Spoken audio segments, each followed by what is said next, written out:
So for a while, you're walking around town with a piece of your forehead skin on your nose. It looks really bad. And then when that heals, then they cut that piece and then return the part up. This is so wrong.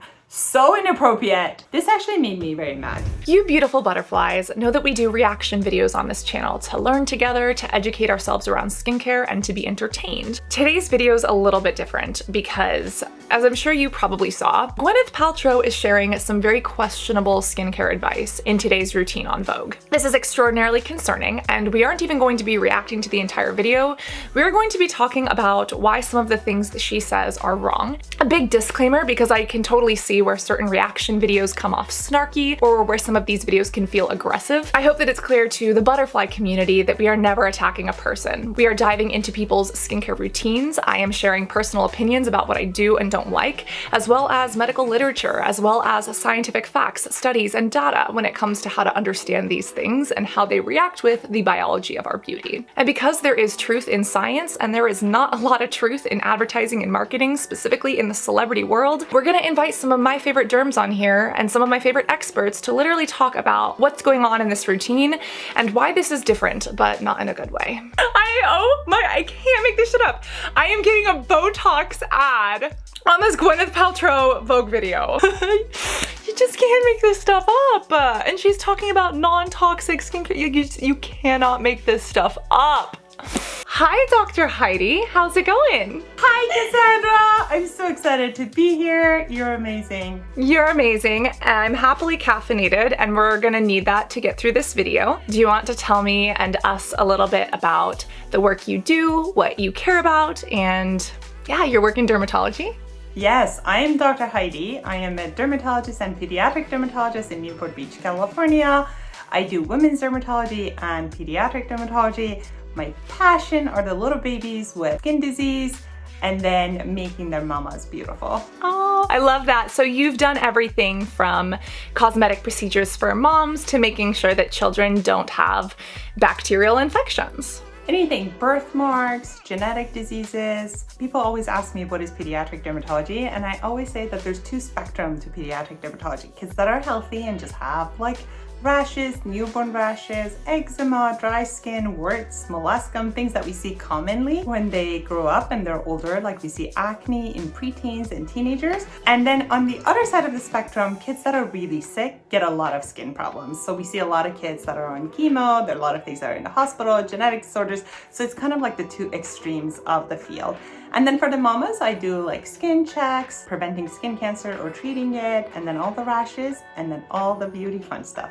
Well, that's why I'm grateful to have you here as well, especially because you understand the science behind skincare, the science behind sunscreens, chemistry, helping people with their skin. You know, sunscreen is one of my favorite subjects. Could you hold on 1 second? I want to get something for you. Me and this subject go way back. This is a paper I published in Journal of Autoimmunity, light including ultraviolet. So me and sunscreen go way back. 2009. I mean, I started writing papers when I was in kindergarten, just to like let you know. Since I'm only 26 years old and this is really old paper.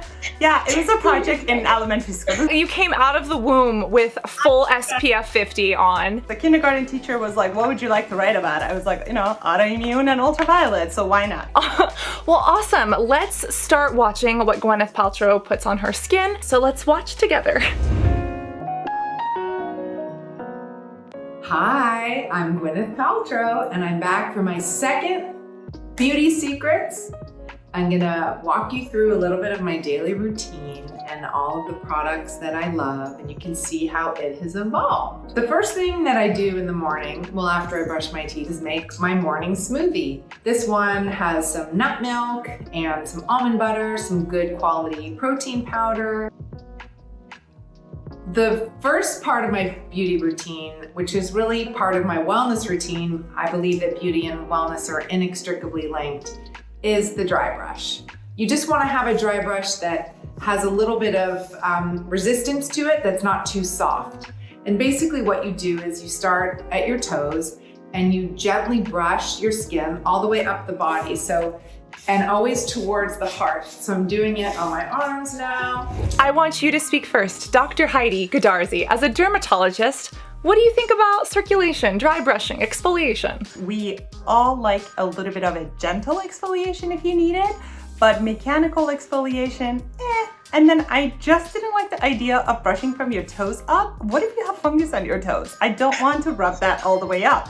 And then also, like, a lot of times we say warts or things like that are self-inoculated. So when you brush over that and then bring it up, if you have like any infection of any kind, then you're just gonna spread it.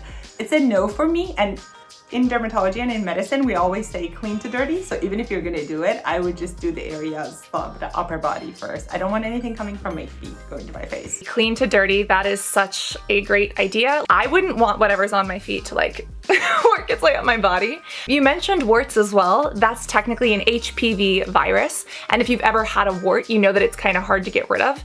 And it's because warts infect the skin from the outside in. They kind of look like little cauliflower growths. And you can see a dermatologist like Dr. Heidi to get them, taken off relatively easily. But like you said, if you don't want to spread that, especially since plantar warts or feet warts, we've all had at least one, right? A lot of people, I don't know the exact percentage, but a lot of people do. And they are so hard to get rid of. And a lot of people self-inoculate, meaning that I see a lot of people having it around their fingernails because they pick at them. A lot of moms get it from the kids. But I have to say that in general, your immune system sometimes fights the wart. So there's certain people that just don't get them. And then there's certain people that their immune system is like, it's a harmless virus, let it sit. So those people kind of have more propensity of getting warts. So not necessarily everybody who touches warts or touches an HPV lesion gets a wart, but some people have the tendency to get warts. It becomes really hard to treat them because they keep getting reinfected. That makes sense. So speaking of the immune system, some of the arguments for dry brushing are that it helps with circulation and lymphatic drainage. So going from the extremities kind of towards the heart. What are your thoughts on dry brushing to do that and circulation, lymphatic drainage? So I think there is evidence that people who have lymphedema, meaning that their lymphatic systems are not functioning for multiple reasons, could benefit from lymphatic drainage. That's almost a medical procedure. Like, that's a very different way than just brushing yourself. I don't know. I'm not sold on this. I love your honest, no BS opinions. You guys, if you do not follow Dr. Heidi on Instagram, on YouTube, you have to tell her to post more videos. But she is no BS, all the science. We love you for breaking it down. I mean, I would say if you really wanted to dry brush and get that circulation, use a washcloth in the shower, go from clean to dirty. You really don't even have to use a washcloth because you don't need to be over exfoliated. Worry about those bristles being almost too harsh on the skin. I mean, for people who have sensitive skin, you have this like harsh material rubbing on your skin. I don't know, that to me is a little bit mild of a scratching your skin, which is a no-no in dermatology. That's so true. Yeah, I know my teeth even hurt if I use rough bristles.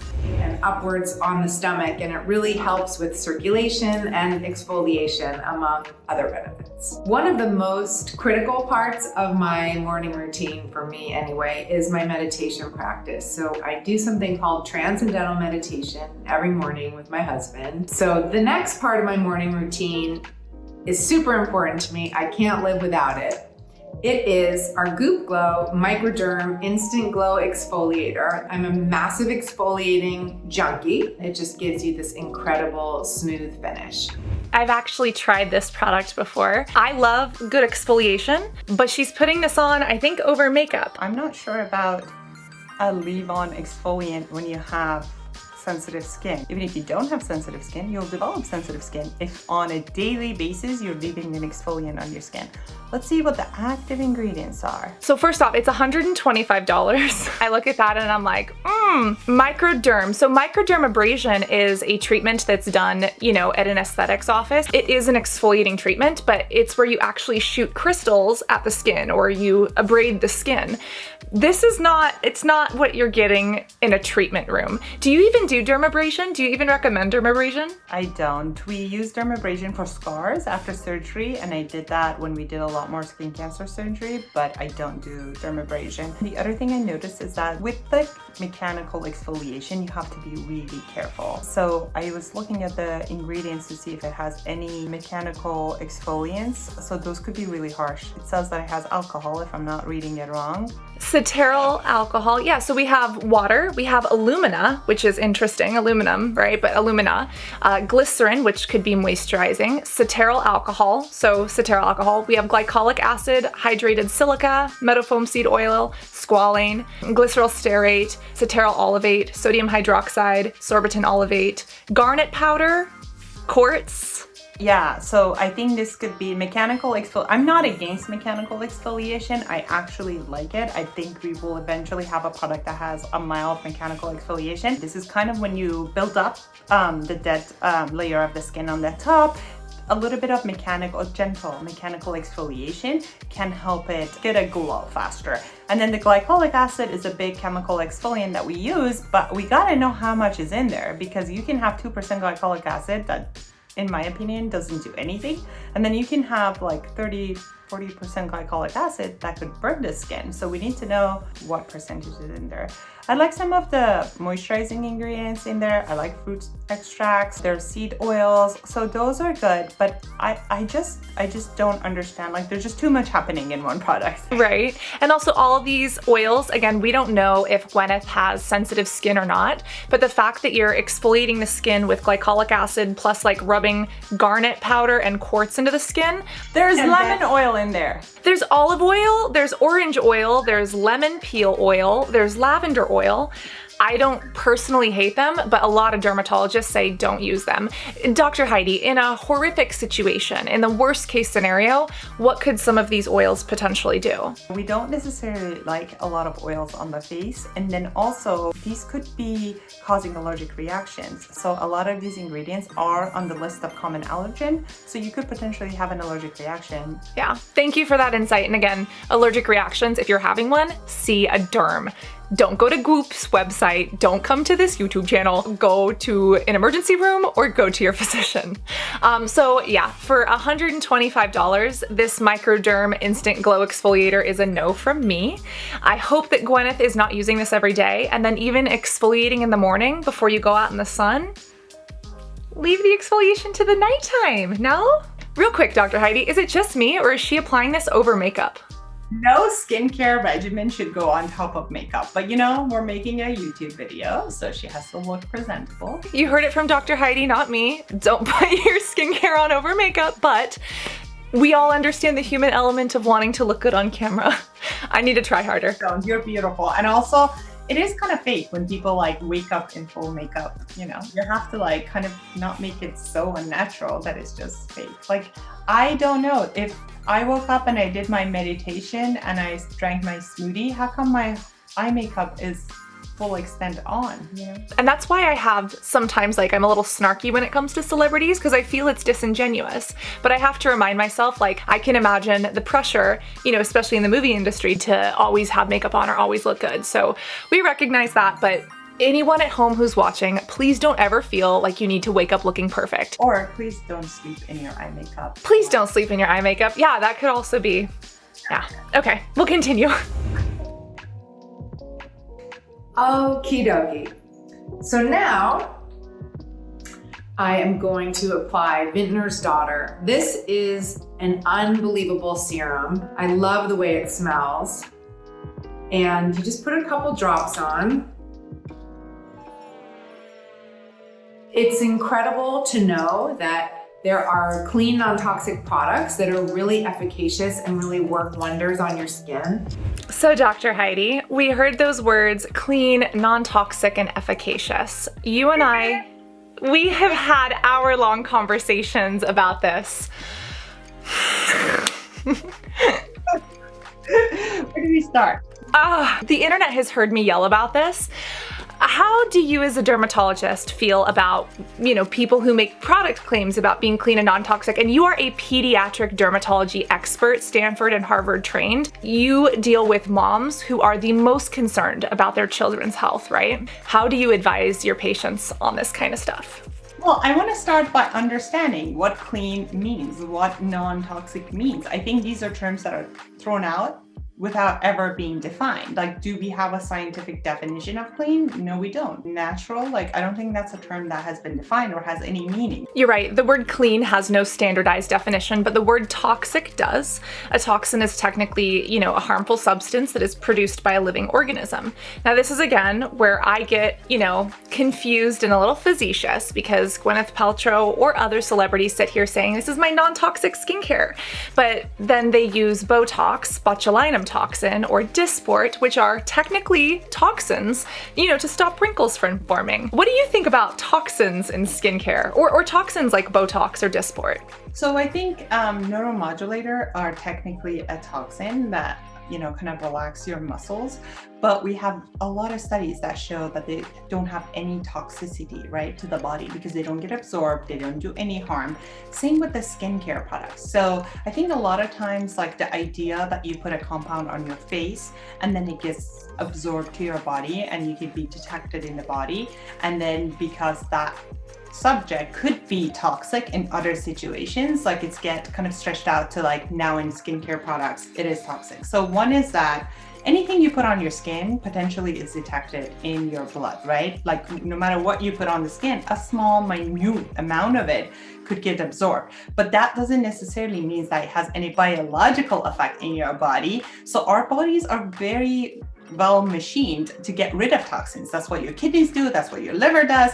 And to get a minute amount of something that could potentially be bad in large amounts or in other kind of uses into your body that your body can clean out, doesn't cause any problems. If you have a liver, if you have kidneys, you're already detoxing, like you're fine. And if you're not, go to the doctor. And I think, you know, isn't Gwyneth Paltrow also like a brand ambassador for one of these neuromodulators, if I'm not mistaken? Yes, she is the face of Xeomin, which is a neuromodulator almost identical to Botox. Non-toxic products. Identical to Botox. So the other thing I wanted to bring out as an example is alcohol, right? Yes, alcohol is a toxin. You know, you could have a little drink and nothing would happen because your body is programmed to detoxify that alcohol and get rid of it. And then the next day you're okay. But try drinking 5 bottles of vodka, you will black out, you'll aspirate, and you'll die. So do I come out and say, hey, nobody have a martini because it's toxic for you? No, that's an exaggeration of some unrelated facts. Yeah, and when it comes to skincare, like this non-toxic marketing, companies will sell that to you to try to make you buy things, to make you fear that, oh, my skincare has toxins in it. That sounds really scary. But that's why it's important to understand the definitions of these things, look at the science, and listen to the professionals. If you've ever had a sip of alcohol, don't sit here and sell me non-toxic skincare. Okay, thank you. I agree. I completely agree. You know, the other example of it is vitamin A and vitamin A derivatives and retinoids that we use IV as chemotherapy. So there's difference in the amount, formulation, how you deliver it, how much it gets absorbed, and what that absorbed amount does in your body. You can't just like go and say, hey, this retinol that I'm using on my face, that I'm so thankful that I'm using, that I'm sure she's using and everybody else is using, could be potentially dangerous. Yes, it could potentially be chemotherapy, but that's a very different use of it. So true. What you ingest versus what you apply topically versus what you inject. Dude, if you injected a full syringe of water into your bloodstream, you could die, right? You drink water, yeah, you won't live without it. Even if you drink excessive amount of water, you could damage your body, right? There has to be this like homeostasis. There has to be this balance of things. And also we really need to trust our bodies too. The amount of things that all of a sudden we think we need to do for our body to do something, like it's been doing it for like generations and generations and didn't need help. And all of a sudden, like I have to come, you know, bring a brush to help me exfoliate. I mean, you don't need to, right? The body knows how to exfoliate. If you want to help it, by all means. If it makes you feel good, by all means. But there's a lot of things that are going around that you have to do this. And my favorite one is drinking 8 glasses of water a day so you get glowy skin, but we'll get to that later. We'll get into that later. And like you said with water, you can always overdo it. Water can become a poison, right? If you drink too much. Don't get cerebral edema. Don't chug 5 gallons of water. Just stay happily hydrated. Yeah, if you're dehydrated, if you're thirsty, your body will tell you, just drink enough water. Don't be dehydrated, but you don't need to like put a timer on your water bottle to remind you that it's time to drink a glass of water. Thank you. Did you know that I only have 1 kidney? Just fun fact. We'll talk about that another day. Yeah, we can talk about my renal function. It'll be great. Magic of the body. Even when you have half of an organ, your still can be perfectly healthy. It's gonna do its job. Human body is amazing. Give it some credit, people. Give it some credit. It is, and so are you. So are you. Okay, we'll play this. So I don't do this every day. This is like special occasions. Say you're doing a photo shoot, or you have a really important Zoom, or maybe you had a bit of a rough night. So these, Jillian Dempsey, she's a fantastic makeup artist, and she has these hydrating eye pads. You open up this nifty little packet, which is, I'm not strong enough to open. Okay, I got it. Sometimes I walk around the house with these on. My kids make fun of me. What else is new? While I'm letting them kind of soak in and doing email or whatever, I get the Jillian Dempsey also from her, this sculpting gold bar thingy. And you turn it on, it vibrates. Don't get any ideas. Eye creams and vibrating gold wands. Luxury items if they make you feel good about using them. Fine. Dr. Heidi, is there any science behind either these eye masks or this gold sculpting bar? I'm not against doing anything that adds hydration. I mean, it could be as fancy as a celebrity eye mask, or it could be Vaseline. Hydrate that skin around your eyes. By all means, hydrate it a lot. It could use it, that's okay. But the magic wand threw me off. There's nothing magical about a vibrating wand on your face. We don't need it. It doesn't do anything. I don't even know what they're claiming that it would do, but we could look it up.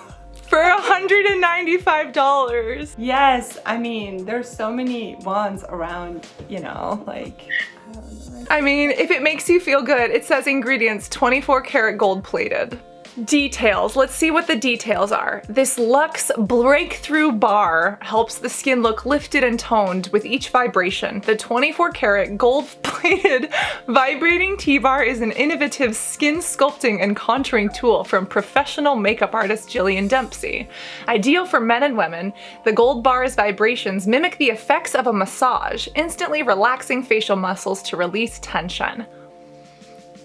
I mean, I'll give them that. Massage is helpful, but like a 24 karat vibrating gold bar. Like, some people have gold allergies. If you have a gold allergy, this could really screw you up. A girl that was my patient for a long time all of a sudden developed allergy, and I couldn't for the life of me figure out what she's doing.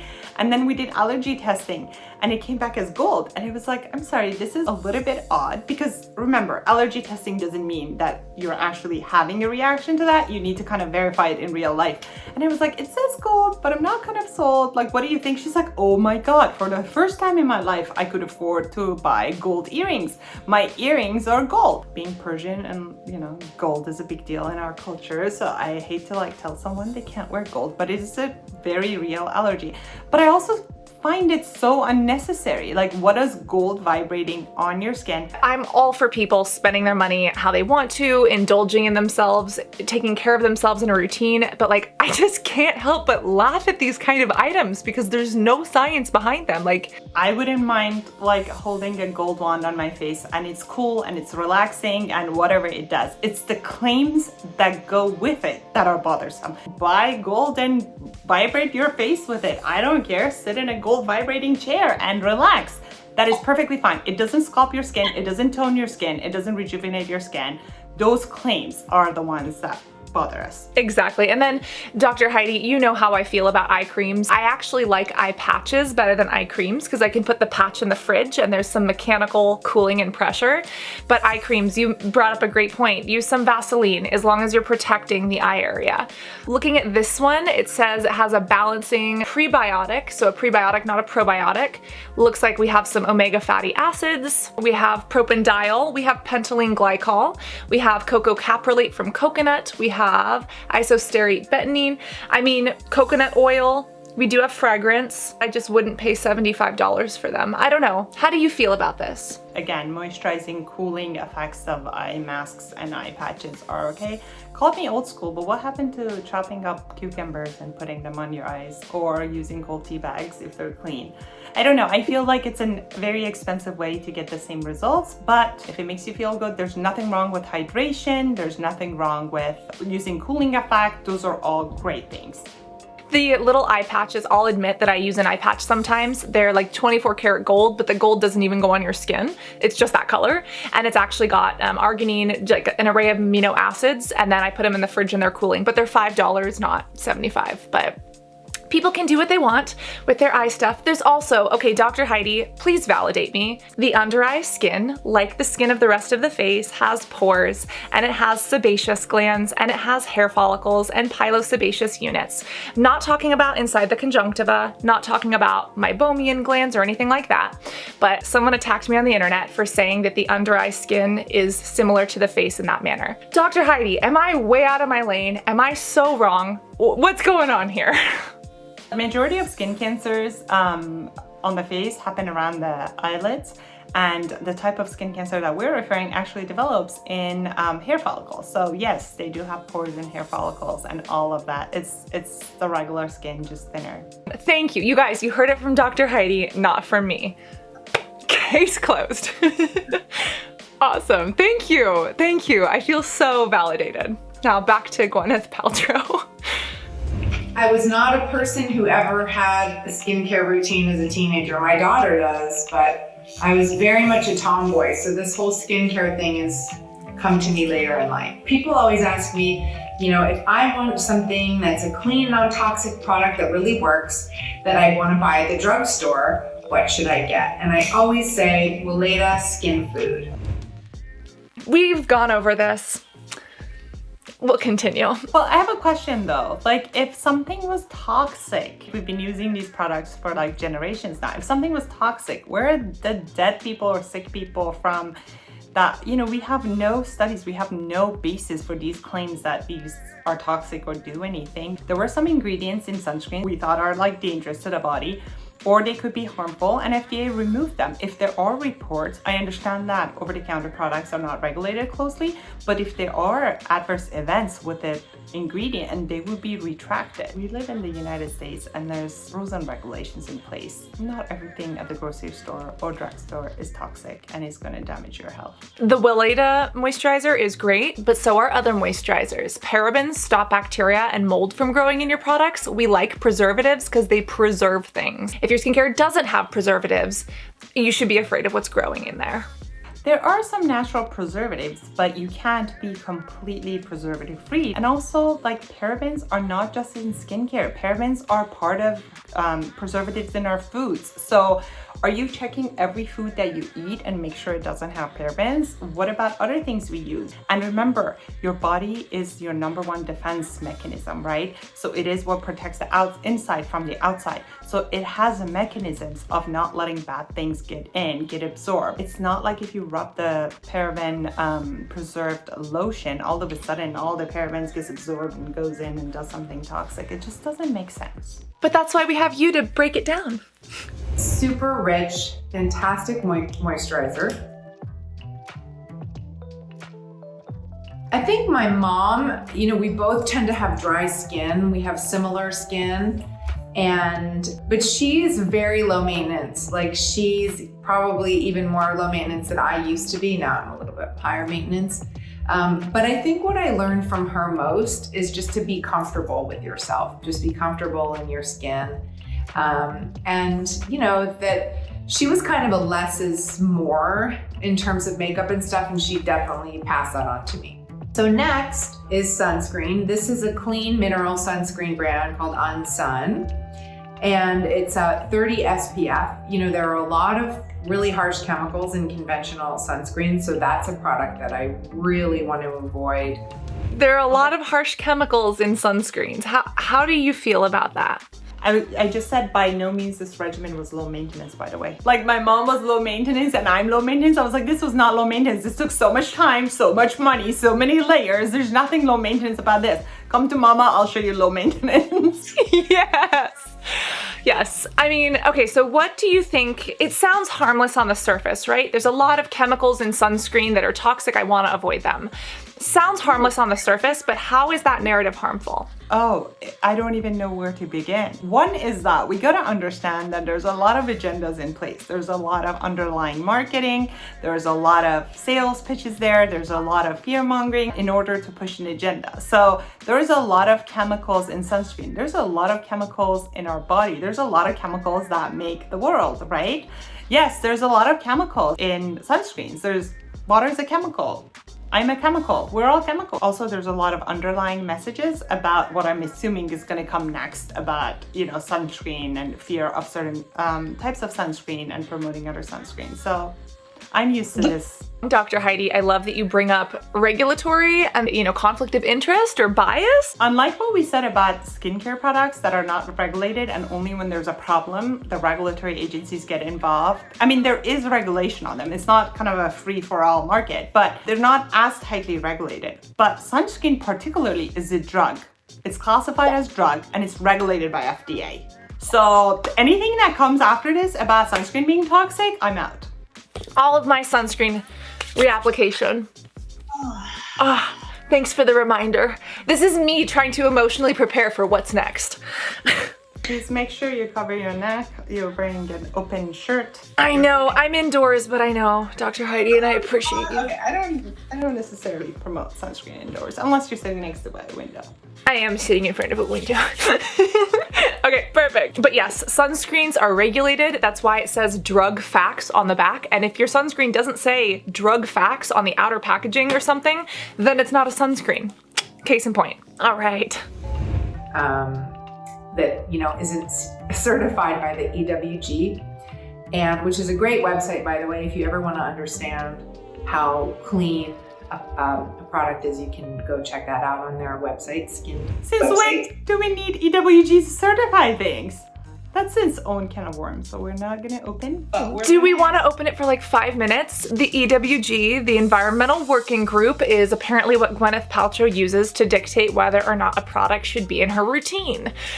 Dr. Heidi, should we talk about the EWG and some cherry picking? What are your thoughts? I think there's been a lot of harm done about certain products. I'm obviously passionate about sunscreen because it's a drug that we use to prevent skin cancer. So when you're coming out and making opinions about a drug that prevents a cancer that affects so many people on a daily basis, it's unacceptable. And I think EWG has done some damage in regards to skin health and skin cancer by the messaging and their classification.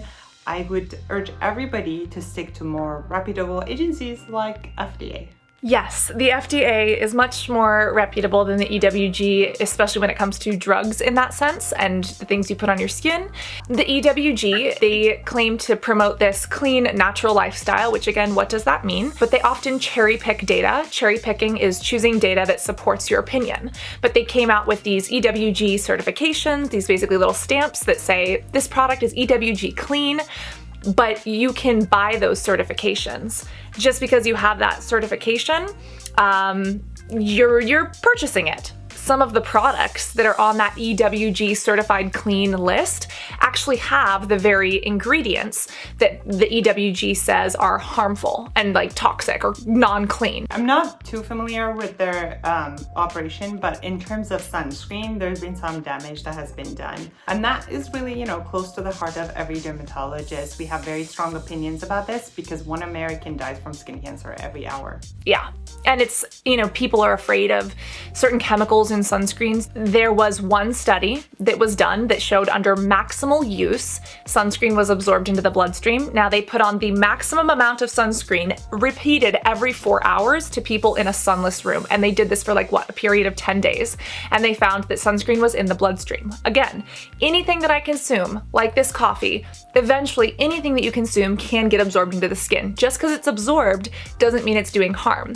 And also, most people aren't applying sunscreen max maximal use every 4 hours, it is much more dangerous to die of skin cancer. We have data, studies, we have surgeons, Mohs surgeons, we have dermatologists like Dr. Heidi who have seen the damage that skin cancer can do. Whereas sunscreen is preventing that, meaning if you wear sunscreen, there is proof that you can help to mitigate skin cancer. We said sunscreen is a drug, and the drug gets absorbed to minimal amount into your skin. Fair point. What we don't know, what does that mean? Is that harmful? Is that not harmful? And there is zero evidence that that is harmful. It was detected in the urine because it was detected in the body in minimal amounts, correct. And you're absolutely right. If I find someone that uses sunscreen that way, it will be an anomaly. Now, another thing, have you ever taken or given your child Tylenol? You absorb it, it goes into your body. Look at the list of potential side effects and look that liver failure is one of them. So a lot of things in life is about risk and benefit. The risk of that minimal amount of sunscreen you put on that gets absorbed to your body does anything to your body, and it's unproven, whereas the liver failure with acetaminophen, Tylenol, has been shown in children. You know, that is all far less risk to me than getting skin cancer, the same way that is far more less risk to me than giving my child Tylenol. So we gotta look at the life in the big picture and see how many things we do. All about risk and benefit, and that's why you trust doctors to advise you on that and help you as a patient understand your choices. There are mineral sunscreens, but chemical sunscreens are not inherently terrible, and the best sunscreen is the sunscreen that you're going to use and reapply regularly. So now, watch closely, Dr. Heidi. You might have to readjust your coat or like hold on to your chair for this one, but here we go.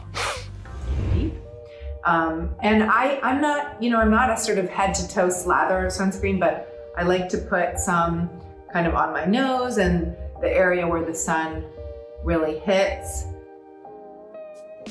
Okay, stop. What I am going to grab is a picture of skin cancer removed by Mohs surgery. And that hole in the skin, while it's open, would be very educational for the young lady here. If you get skin cancer here and they remove part of your skin, or on your eyelid and they remove part of your skin, there's no replacement for it, is there? It's not like you can take skin from your calf and put it up here. This is so wrong. So inappropriate. You and I both. I sit here and yell about this all the time. Dr. Heidi, I could not agree more. I mean, I'll give it to her. At least she is wearing a sunscreen. That's better than some people. No, she's not. She's wearing it on the nose and cheeks. No, it's a dab. No, you want a thin layer at least everywhere. And she has the skin type that is most prone to skin cancer. This is so wrong. This is so wrong. We know that fair skin is more susceptible to sun-induced skin cancers. And for someone who's so fair skin to live in Southern California, where we know sun is around all the time, to promote dabbing sunscreen on your nose, obviously she's never seen skin cancer. And how gruesome they look when you cut them out, because you have to take it out. You have to take all the margins and all the roots out, and then people are left with little holes in there. So she didn't dab it on the bottom of the nose, right? She just dabbed it on the top of the nose, right? You gotta see the skin cancers that happen here, and then because you don't have a way to close, the surgeons take a piece of skin from here, because it has an artery so it will stay alive, flip it over, put it here, let it heal up. So for a while you're walking around town with a piece of your forehead skin on your nose. It looks really bad.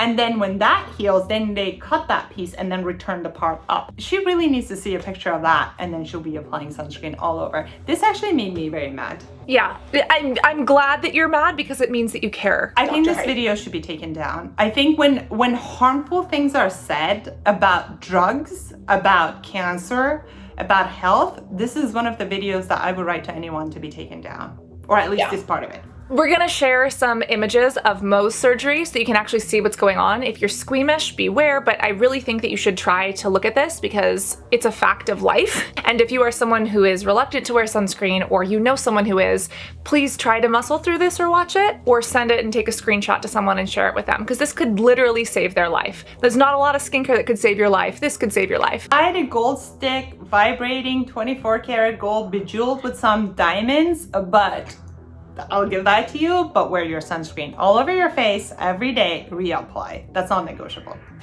Let's do a deep breath together. Ready?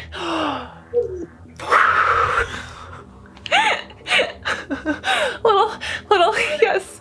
What is that? Your dermatology? Is that your dermatology? Mommy flashcard. I have every number you would want to learn. Oh, you know what? I could actually, this is another one of those things that came out. My bromohydrosis, my hyperhidrosis right now. All right, we're good. We should use some toxin in our underarms. I know. Did you know, guys, Botox in the underarms or any botulinum toxin in the underarms helps to stop with the stank and the smell, or technically the hyperhidrosis, so the moistness. Go talk to Dr. Heidi about it. Yes, absolutely. If you're one of those people that have sweating that is affecting your social life or your personal life, sometimes people have too much sweating and they can't shake hands. Sometimes it's embarrassing because the clothes are always wet. Sometimes the forehead is too sweaty. See your dermatologist. There's easy treatments for that. You know I'll put your links in the bottom. This is our new Goop Glow Lotion. So this is like a light moisturizer that you can put on. It just gives your skin an amazing little pick-me-up, just a nice glow. What do you think about the moisturizer over the sunscreen, or kind of sunscreen?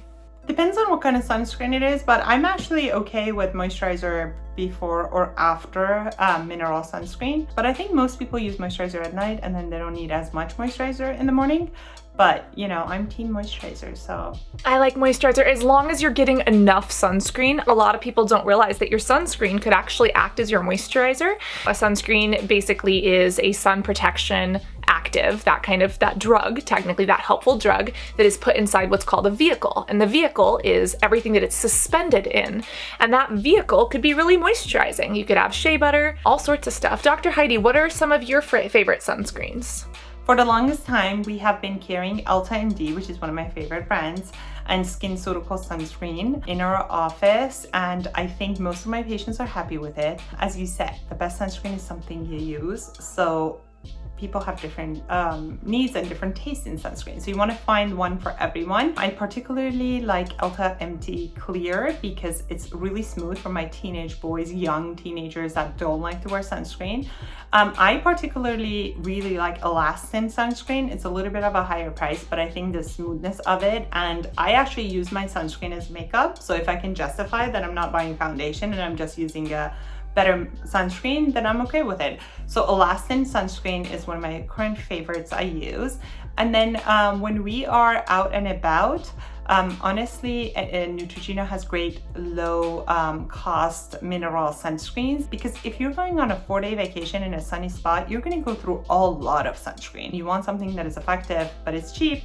Who cares if you're white and pasty, you're gonna use it. So I've learned my lesson that I buy multiple tubes of something affordable and take it with us. You know, baby sunscreens are perfectly fine for adults too. So CeraVe has a nice baby. I like the Think Baby. There's just so many. As long as you know what you're looking for, and your sunscreen meets the criteria that we could talk about, then it's a good sunscreen, you know, because as I said, these are regulated. This is not some, you know, random person decided to like make sunscreen. If a sunscreen is on the market and has the drug facts on the back, it has gone through FDA process, so it's trustable. Yes, I will leave Dr. Heidi's favorites down there, as well as a couple of my own. The one that I literally just applied is the Isntree Hyaluronic Acid SPF 50. Love this one. You got me to buy the Think tinted one. It is pillowy, it is slightly tinted. I can wear it instead of a foundation. Love it. And again, like 10 years ago, you guys, sunscreens weren't as advanced as they are today. Sunscreens are amazing, and you can find a formula that works for your skin, for your needs, under makeup, over makeup, without makeup. You just have to look. You just have to try a couple out. Sephora right now, actually, Dr. Heidi has an SPF tester. It's like 30 different sunscreens for like $38. Yeah, I was like gonna get it. And then I was like, Cassandra, you have sunscreen. And I was like, but Cassandra, I want more sunscreen. But honestly, I'm all about that sunscreen sampler, because when you find a good sunscreen, it's so nice to put something on your skin that you know is healthy for your skin, but it also gives you that little glow. The reason I actually really like Elastin is that it gives that little perfect glow, and then you like looking at yourself, and that's the most important thing. I will leave Dr. Heidi's favorites as mentioned, and yeah, everybody, we have to run to go get that Sephora sunscreen sampler before it sells out. They didn't link her moisturizer, so I can't even find out what the moisturizer was, but oh well. It's okay, we'll give it to her. Moisturizer is okay. Use moisturizer. I use mineral sunscreens, so then it doesn't matter. But if you're using chemical sunscreens, then you want to use that one first because you want it to get absorbed to your skin. So it does matter which one. If you use a good moisturizer at night though, you don't need to use it in the morning. I don't know about her low maintenance regimen, but that sounded like it's going to take a long time and it's very involved. For me, as a doctor and mom of 3, there's no time in the morning. So my regimen is actually truly low maintenance. I just wash my face, put a vitamin C, put sunscreen on. That's it. And actually, there are some vitamin C's you can even use at night. So a lot of times it's wash your face, put sunscreen on. But I think that if you use a good moisturizer at night and then it eliminates the need to use moisturizer in the morning, it's a good idea. One thing that I think you were hinting to is that remember that if you put moisturizer and go out in the sun, and if you don't have enough sunscreen, you put oil and heat next to each other, so you're gonna fry your skin. Have you ever like fried potato chips? I mean, it's oil and heat, right? It fries whatever is there, yes. Sun, oil, to your skin. Yeah, Dr. Heidi, you said if your sunscreen meets the criteria, what is that criteria? So I always tell SPF 30 or above is enough. And the reason I say that is because you don't want anything under that because it's not going to be effective. And then you want your sunscreen to be broad spectrum, meaning that it protects UVA and UVB rays. So it would either say UVA plus UVB protection, or it will say broad spectrum, or it will say both. And then you want it to be water resistant if you're going to be sweating or being active outside or swimming or doing anything that you think is going to make your sunscreen run off. Run off? That's not a word. Run off, yeah, melt off, drip off. If you're active, you want to make sure that your sunscreen is water resistant if you're going to be active outside or doing any water activities. Now, FDA requires the companies to put 40-minute versus 80-minute water resistant, so you can choose. And then I always recommend flip your sunscreen, look at the back of your sunscreen and know the active ingredients, because again, if it's zinc and or titanium, it's considered a mineral sunscreen and you can use that under your moisturizer, over your moisturizer, whatever it is. If it's something other than zinc and titanium, which is going to be okay because it is an organic chemical that is FDA approved. So chemical sunscreens are also known as organic sunscreen, so that's kind of ironic. But if it is anything other than zinc and titanium, then you want to make sure you wear it first because it has to be closer to your skin to absorb those rays and kind of hold them in. So that's my criteria. Thank you for breaking it down, and yes, turn and learn. Understand those ingredients, get comfortable with them, and then go to experts like Dr. Heidi to get your information, as opposed to... I honestly want to give credit to you and all the other skin influencers. I think the use of sunscreen has been revolutionized thanks to social media. Well, thank you. It's because of the studies and the advice that dermatologists give us that we're able to have information, right? Honestly, Dr. Heidi, when I grew up, my mom would slather me up in sunscreen every day, 30 minutes before I went outside. We wore the UPF swimsuits, but as a teenager, I rebelled. When I was 2009 aesthetics, oh my God, Heidi, it was so bad. We were taught so much misinformation. And it wasn't until, you know, I did more medical aesthetics and started emergency medicine, that kind of shit, that I actually learned stuff. Oh my God, though, it's terrifying. I am equally as happy that at least right now, the skinfluencers who are here don't spread ridiculous amounts of misinformation, but let's hope that it stays that way. So we are grateful to people like Dr. Heidi who actually give us good recommendations and help us break down medical studies so that we know what's actually happening. We protect our faces and our wallets. I really wanted to start making beauty products because at the time there really wasn't a lot available that was kind of beautiful, high quality, non-toxic products. And there were sort of clean moisturizers that you could find at the health food store. And then there were all of your conventional ones that some of them, even the really expensive ones, had crazy ingredients in them, like antifreeze, literally. Not literally. There is not antifreeze in your skincare products. Sorry, what? Yeah, there was no need for a new skincare line. There has never been a need for a new skincare line. There hasn't been a need for a new skincare line in a long time, okay? It's a huge business and we all want part of it, and women love pampering themselves, so there's always room for new products, but there was no need for a new skincare line. What do you feel about this quote? There's literally antifreeze in drugstore skincare products. How? No, there is no antifreeze in here. There are specific ingredients that lower the freezing point of products. Think about it. If you put oils in the fridge, like coconut oil, it would solidify, right? There are ingredients that can be added that make sure that a product doesn't coagulate or it doesn't, ball up or, harden at different temperatures. She also used some of those products. She used some products that have specific ingredients in them that do that. There is not antifreeze in your skincare. And listen to that powerful marketing message, right? There were products that had antifreeze and then I came up with my own line. I mean, unless it's, handmade skincare that is being made somewhere in someone's bathroom and they're putting antifreeze in it, there's not antifreeze in your skincare. So many reputable companies. There's so many products we've used on kids. No one has more sensitive skin than little babies. There are so many products that we've used for a long time and they're okay and they continue to be okay. Again, if you want to buy something because it fits your philosophy or it makes you feel good or you like it or you enjoy it, by all means, but don't perpetuate fear in other people to say that you have to buy this or you're doing damage to your body or your health, or worse than that, the health of your children. Literally. So I didn't want that either. So I saw a big white space in the market for clean, luxurious healthcare. And so the Goop line was born from that. That is the bulk of my morning skincare routine, which differs from my evening one. So maybe you'll have me back one day and I can tell you all about that one. One of the things that I've really learned as I get well into my 40s is how important it is to take good care of your skin from the inside out. And that means hydration, exercise, breathing fresh air, going for a walk, eating foods that are high in... I have something to say. I want to bring your attention to her face versus her chest. So there are a couple of possibilities, right? Either we have so much makeup on the face that we don't see the sunspots and the sun damage, but that chest is sun damaged, right? So either we have makeup on or we have gotten cosmetic procedures on our face to remove the brown spots, or we've done chemical peels or things like that to kind of clear up the face.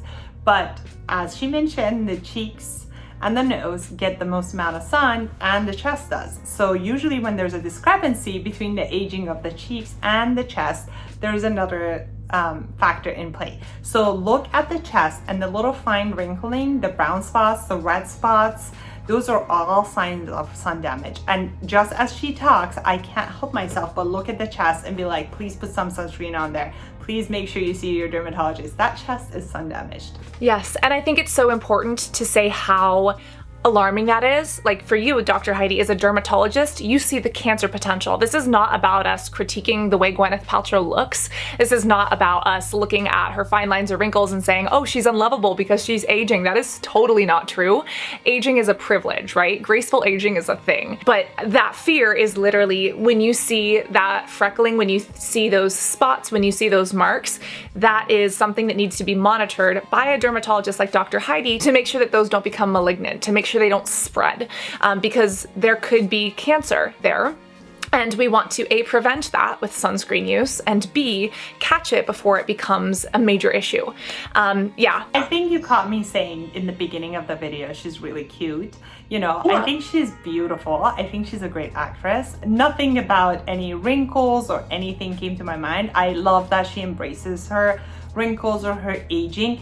This part is all only about health. The only reason that catches my attention is because it's a health. So we need sunscreen on it, which she didn't apply. And then we need to make sure that we monitor it when it's sun damaged. So it's all about health. If you have the ABCDEs, make sure that you are checking your skin for those and seeing a doctor who can help monitor those for you. Sun is literally a part of life. We are all exposed to it, but there are things that you can do to help you stay safer and healthier. And the beautiful butterflies, my audience knows this. We can sit here and we can talk about sun safety all the time, and people are like, oh yeah, cancer, don't care. The second you talk about anti-wrinkling or anti-aging, people are like, oh, I don't want to lose collagen. And it's hard because I'd rather have people wear sunscreen and be safe. If I have to package that in a beauty term, okay. So whether it's for your beauty or for your health, please do it for both. Any body area that is exposed, we want to use sunscreen on it. And you had a good point. A lot of people tell me, like, does that mean like I shouldn't be going out? Do dermatologists not go out? Sun is a beautiful part of our life, and we do want, especially here in California, we do want to get out. We do want to be active, especially in this pandemic. It's so good for you to get outside, get fresh air, get sun, enjoy the beaches, enjoy the nature, no matter where you are. You know, skiing, like that sun is very intense too. It's so important to get out there and enjoy your life. I would never tell anyone to change their lifestyle because of sun protection, but something as simple as wearing hats, protective clothing, sunscreen, sunglasses, applying the sunscreen correctly, reapplying, something as simple as that could keep you healthy and beautiful. A+. A+, a standing ovation. All right, let's hope that Gwyneth is healthy and happy, and maybe, you know what, maybe this Vogue video, maybe she'll learn something. Maybe she wasn't aware. Maybe this is the public service announcement that the world needed. Nutritional density. I really believe that as women, we should feel free to do whatever we want as we age in order to feel our best selves. This is Westman Atelier. This is her clean foundation stick. And then she finishes her makeup routine. So that is all for her skincare. Big breath, Dr. Heidi. A+ to F-.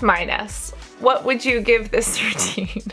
Well, everything else that was discussed about is kind of like bad marketing, bad messaging. You know, you can like kind of make people feel inadequate or make people like have fear of what they're using. So those I could just sit here and like casually criticize and say like, I don't think that's right. But the sunscreen thing is absolutely wrong, absolutely detrimental.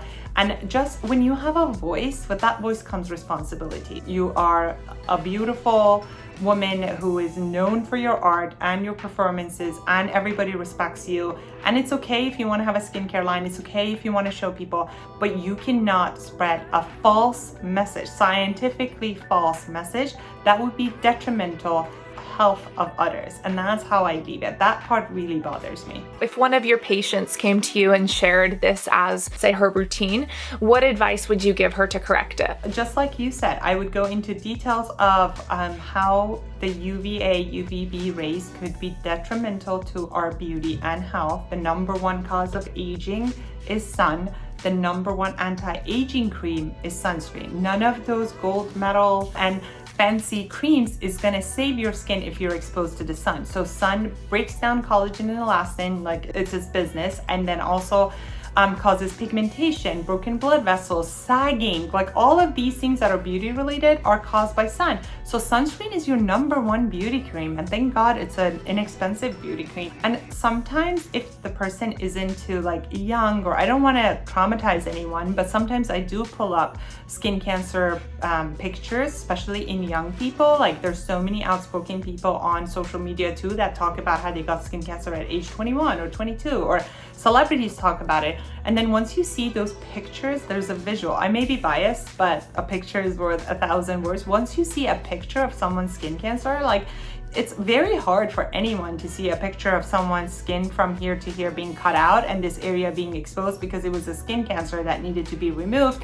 And then now plastic surgeons and ophthalmologists and dermatologists are kind of, you know, all working together to close that. So it's really hard to see that. And once you see that, I think it clicks in your head that this is real. This could be me. This could be any skin type. I know we talked a little bit, we were specifically addressing this video, and I talked about how lighter skin color is more sensitive to it, but any skin type can get skin cancer. Every skin type should use sunscreen.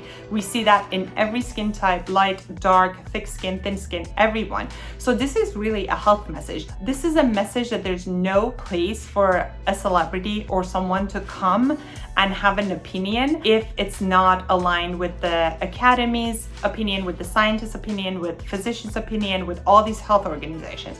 If you use your voice to spread these messages about health, we really appreciate it. That's why I love you and I love the message you spread. But there's no place for someone to come and disperse harmful information. You can't play with people's health this way. This is really important, and that's why medicine is such a sacred profession, and we all take it very seriously, and our oath is do no harm, and this would definitely do some harm. Yeah, Dr. Heidi, you said it the best, do no harm, this does harm. I think what we learned from this is that we can trust celebrities to make great movies or, you know, endorse products, but I wouldn't trust Kylie Jenner with my lip filler, and I'm not gonna trust Gwyneth Paltrow with my Mohs surgery. If you're not the one who has a 12-year dermatology degree, if you didn't go to Harvard and Stanford like Dr. Heidi, if you don't have a practice, find the people who do that you can trust to give you that information. Dr. Heidi, you know I'm obsessed with your Instagram. I'm obsessed with all of the content that you produce and the conversations that we have.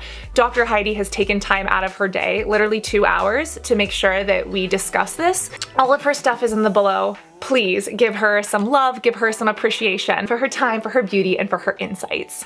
Such a privilege to be on your platform and be able to spread this message. Like, this is such a great work you do. Thank you for having me. Well guys, apply your sunscreen properly, drink your caffeination pesticides, stay hydrated because your kidneys need it, not because it's gonna magically go to your skin, and always be beautiful both inside and out. Bye guys!